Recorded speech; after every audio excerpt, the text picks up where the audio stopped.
Nobody on this podcast still watches BET. I didn't even know BET was still on. Right. What's on there? I don't know. If they got good shit, I'll watch it. Sisters. That's the only show that I watched that I actually. Man, BET don't they don't play no but Tyler Perry shit, right? Yeah, Sisters is a Tyler Perry show, but it's actually good. It's actually good.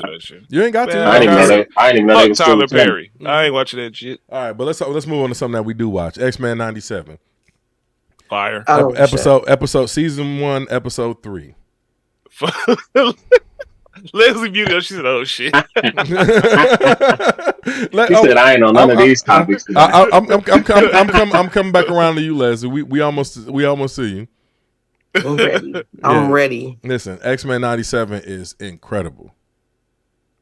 Absolutely incredible. Really good show. I don't know if we covered the first 2 episodes on this show, man. But for them to pick up steam with the same animation right where the story left off in 97, it was actually incredible.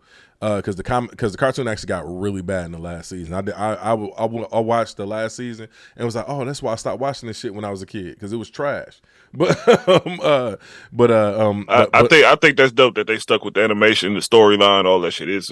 They did good. Yeah, they did a phenomenal job. The voice actors, the writing on this, like I think I mentioned it last episode. Like the character Magneto was based on Malcolm X. The character Professor X was based on Martin Luther King loosely, and the way the mutants were treated in the comic was loosely based on the civil rights movement.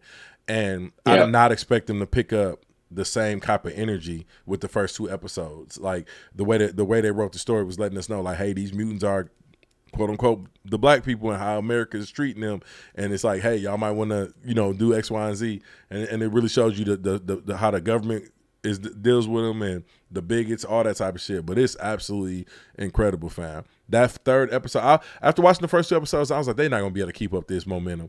That 3rd episode was better than the first 2 episodes. Man, yes, it was. I don't want to spoil this for y'all, because I ain't like no Disney Plus series that they had out there, but this shit is incredible. Go watch it. Run to it. No, they go get some people back with this one. Yeah, definitely. No, absolutely, absolutely. Yeah, run to that shit.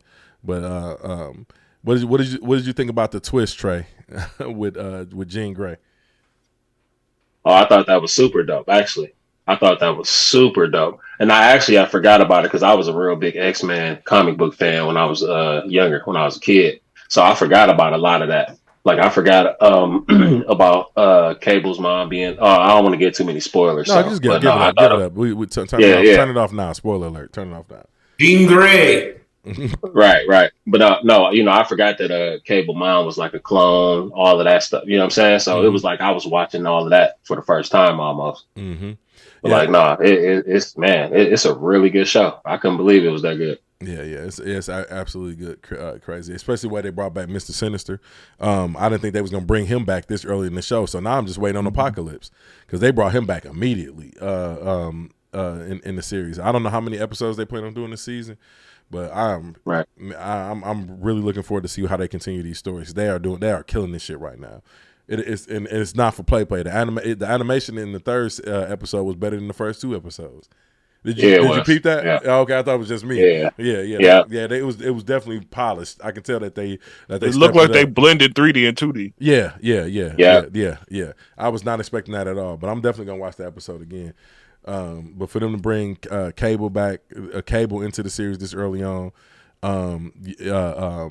it's 10 episodes, by the way, too. Oh, 10 episodes. Okay. And I was definitely not expecting them to do Storm's arc the way that they handling Storm's arc. I thought they was gonna drag it out a little bit, but they got right to it. Like, oh no, she gonna get her powers right to it. Yeah, she gonna get her powers back. Yeah. Have y'all noticed each episode? It's like somebody else, the different X-Men, where really you get to see them get off. Mm-hmm. Like you really get to see them go crazy. Yeah. First episode was like Cyclops. Second episode was like Storm. You know what I mean? Yeah. Mm-hmm. This episode, you got to see a little more Bishop and Jean. Mm-hmm. You know what I mean? I think that's super dope. Mm-hmm. Yeah. They gave Wolverine little spare moments here and there. I really love that shit. I really love that shit in the I think it was the first episode where Gambit charged his skeleton up. Yeah, that was cool. That shit was fire. Yeah. And listen, these are blink, because the show is only 32 minutes long. So these are blink and you miss it moments. Like you gotta catch this little bit of shit. Like, but that was so dope to me. the way they actually interact with each other as a team is fire. Sorry, y'all. No, absolutely. Sorry, y'all. That shit made me feel like I was watching that. It had me feeling like a kid again. I was like, yeah, 100%. And the dope part about it is my daughter's 4 years old. This is some shit I watched when I was a kid, and she was locked in with me. I didn't think this would be something that kids at her age would enjoy, but she was up there. She was locked in the whole time. So definitely something worth watching. But now, Leslie, your time to shine.